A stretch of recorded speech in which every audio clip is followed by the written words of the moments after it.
एक छोटी सी कहानी के साथ समझने की कोशिश करेंगे कि मनी मैनेजमेंट क्या है। एक सम्राट बूढ़ा हो गया था। उसके 4 लड़के थे और चारों के बीच में उसे निर्णय करना था कि राज्य की कमान किसके हाथ में दे। तय करना मुश्किल था कि किसकी क्षमता और किसकी योग्यता ज्यादा है।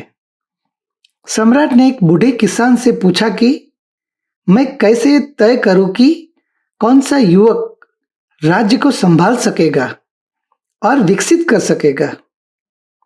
वो किसान अनुभवी था और राज्य का सेवक था। किसान ने सम्राट को सरल सी बात समझाई और सम्राट को समझ भी आ गई।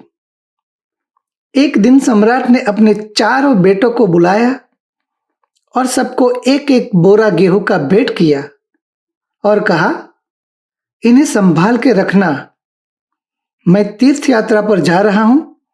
1 साल या 2 साल वापस आने में लग सकते हैं और जब भी मैं तीर्थ यात्रा से वापस लौटकर राज्य में आऊंगा तब वो अनाज सुरक्षित मुझे लौटाना पड़ेगा। वो आपकी जिम्मेदारी रहेगी। वो दायित्व सौंप के सम्राट यात्रा पर निकल गया। बड़े लड़के ने सोचा गेहूं को संभाल के रखना जरूरी है, इसीलिए उसने तिजोरी में बंद कर दिया, ताले लगा दिए ताकि एक भी दाना कम न हो जाए और जब पिताजी वापस लौटे तब पूरा अनाज वापस किया जा सके।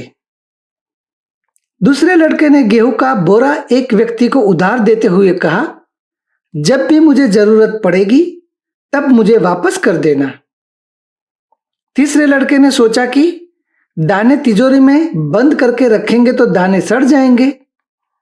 पिताजी कब आएंगे वो तो कुछ पता नहीं है और किसी को उधार देंगे तो क्या पता वो व्यक्ति वापस कर पाएगा या नहीं।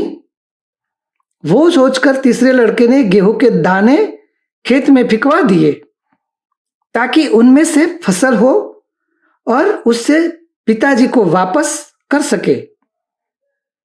युवक ने यह भी न देखा कि जमीन कैसी है, जमीन में फसल होगी या नहीं। जमीन में कंकड़ पत्थर थे, घास पात था। युवक ने कुछ भी नहीं देखा क्योंकि राजकुमार था। सबसे छोटे चौथे लड़के ने सोचा कि दाने घर में बंद करके तो नहीं रखा जा सकता, जैसे बड़े भाई ने किया था। फिर उसने खेत तैयार करवाया, कंकड़ पत्थर और घास पात खेत से निकाल दिया और जैसे किसान खेत को तैयार करता है वैसे करके दाने बो दिए। 3 साल बाद पिता वापस लौटे। बड़े बेटे ने तिजोरी खोल के बताया तो वहां राख थी। पिता ने कहा, मैंने तुझे जीवित दाने दिए थे जिनमें बड़ी संभावनाएं थी, जो विकसित हो सकते थे। तुमने इससे मिट्टी बना दी। तुम्हें राज देकर मैं क्या करूंगा? राज्य की भी यही दशा हो जाएगी। सम्राट ने दूसरे युवक से पूछा, कहाँ है गेहूं का बोरा? युवक ने पिता को कहा, मैंने एक आदमी को उधार दिया था, लेकिन वो आदमी का कहीं अता पता नहीं है। पिता ने दूसरे युवक को कहा, तू यह गेहूं का बोरा संभाल नहीं सका तो राज्य तो कैसे संभाल सकेगा? तीसरे युवक से पूछा, कहाँ है दाने? वो पथरीली जमीन पर ले गया जहां उसने दाने फिकवा दिए थे। वहां न तो कोई पौधे पैदा हुए थे, न तो कोई फसल आई थी। इन 3 वर्षों में न कभी वहां देखने गया था कि वहां क्या है। वहां तो घास पात था, जंगल था। उसके पिता ने पूछा, कहाँ है दाने? उसने कहा, मैंने तो बो दिए थे, उसके बाद कोई भी पता नहीं है। उसके पिता ने कहा, राज्य तुझे भी देने में असमर्थ हूं, क्योंकि बीज बोने के पहले यह भी नहीं देखता कि भूमि तैयार है कि नहीं।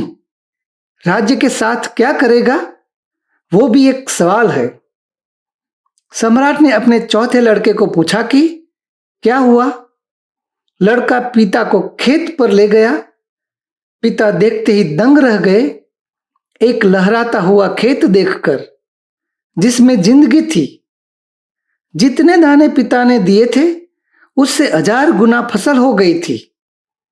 और पिता ने प्रसन्न होते हुए कहा कि राज्य को तू ही संभाल सकेगा। वो राज्य छोटे लड़के को दे दिया गया। पैसे नहीं है तो भी प्रॉब्लम है, पैसे है तो भी प्रॉब्लम है, पैसे कम है तो भी प्रॉब्लम है, पैसे ज्यादा है तो भी प्रॉब्लम है। कोई भी विषय हो, कोई भी बहस हो, कोई भी विवाद हो, कोई भी घटना हो, कोई भी दोस्त हो या दुश्मन हो, अपना हो या पराया हो, कोई भी बात हो, आखिर में बात तो पैसे पर ही आकर रुक जाती है। इसलिए आज मैं आपको मनी मैनेजमेंट के बारे में बेहतरीन टिप्स देने वाला हूं। बदले में आपको मेरा एक काम करना पड़ेगा, क्योंकि अल्टीमेट पैसा ही सब कुछ है। लाइक, शेयर और सब्सक्राइब जरूर कर लो, फिर आगे बढ़ते हैं। Thank you. तो आइए दोस्तों, समझने की कोशिश करते हैं कि मनी मैनेजमेंट क्यों करते हैं और कैसे करते हैं। मनी मैनेजमेंट के लिए कम या ज्यादा मनी तो होना ही चाहिए। अगर नहीं है तो मनी मैनेजमेंट के बारे में लोगों को सिखाए और पैसे कमाए, फिर मनी मैनेजमेंट कर सकते हैं। ऊपर का सेंटेंस 2 बार सुन लीजिए और सोचिए। कभी कभी ऐसा भी होता है कि सिखाने वाले के पास ही वही चीज मिसिंग होती है। आपने सुना भी है और देखा भी है कि समाज में कैसे जिया जाता है। वो सिखाने वाले में से ज्यादातर लोग सन्यासी है। अगर कोई भी व्यक्ति मनी मैनेजमेंट करता है तो 3 वजह से करता है। पहली वजह है भविष्य की सुरक्षा, दूसरी वजह है डर यानी फियर, तीसरा कारण है विश्वास यानी भरोसा। आजकल तो कई सारे ऐसे देश है जहां मनी मैनेजमेंट की जरूरत नहीं है, क्योंकि वहां सुरक्षा और विश्वास है, इसलिए डर नहीं है और सिस्टम की वजह से मनी मैनेजमेंट हो जाता है। दोस्तों, भविष्य में क्या होने वाला है किसी को पता नहीं है और कोई जानता भी नहीं है। इसीलिए भविष्य की अनसर्टेनिटी से बचने के लिए मनी मैनेजमेंट करना आवश्यक है। दोस्तों, आने वाले समय में जॉब या बिजनेस ऐसे ही चलता रहेगा या नहीं, हर व्यक्ति के जहन में ऐसा डर हमेशा बना रहता है। और बढ़ती उम्र के साथ एबिलिटी और एफिशिएंसी कम होने लगती है, जिसका सीधा असर इनकम पर होता है।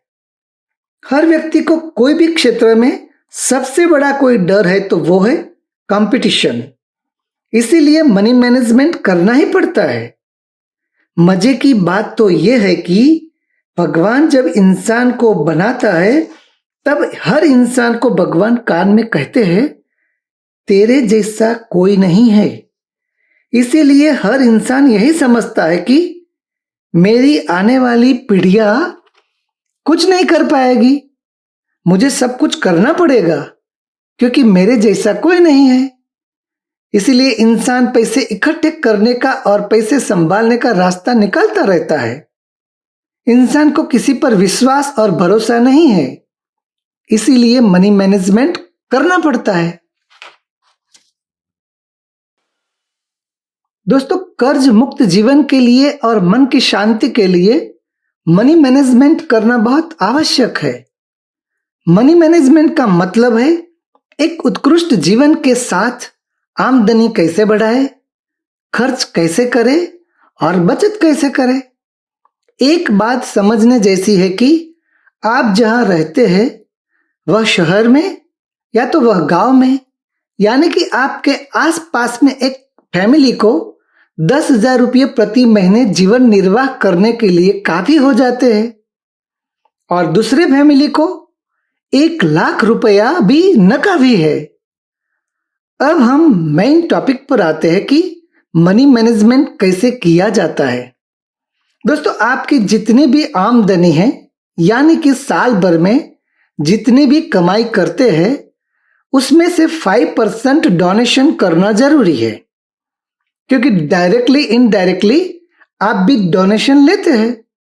डोनेशन कहाँ करना वो आपके नॉलेज और आपकी सोच पर निर्भर करता है, लेकिन करना जरूर।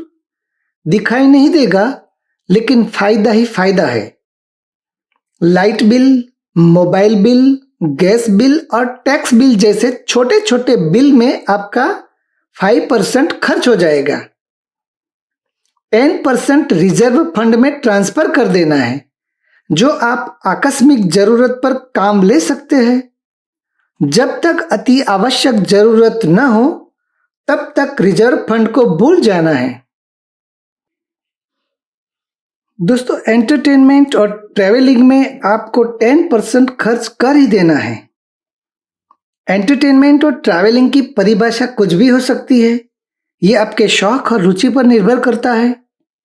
20% बचत करना अति आवश्यक है, और मनी मैनेजमेंट का सबसे महत्वपूर्ण हिस्सा है सेविंग्स यानी बचत। There are so many ways to save money. 20% आपके बच्चों के लिए education fund and career fund की तहत सुरक्षित कर देना है। अब जो आपके पास 30% शेष है, वो सारे पैसे रोटी, कपड़ा और मकान के लिए खर्च करना है। रोटी, कपड़ा और मकान हमारी बुनियादी जरूरत है। दोस्तों, मैंने यहाँ आपको एक बेसिक्स फंडामेंटल को ध्यान में रखते हुए समझाने की कोशिश की है। मनी मैनेजमेंट संक्षिप्त में कहा जाए तो पैसे बचाकर खर्च तो करना है, लेकिन गैर जरूरी खर्च को कटौती करनी है। अच्छा फूड और अच्छी हेल्थ के लिए खर्च करने पर ध्यान दें, और अगर आपके पास आवश्यकता से अधिक फंड नहीं है तो दिखावे के चक्कर में न पड़े और अपनी प्राथमिकता को समझे।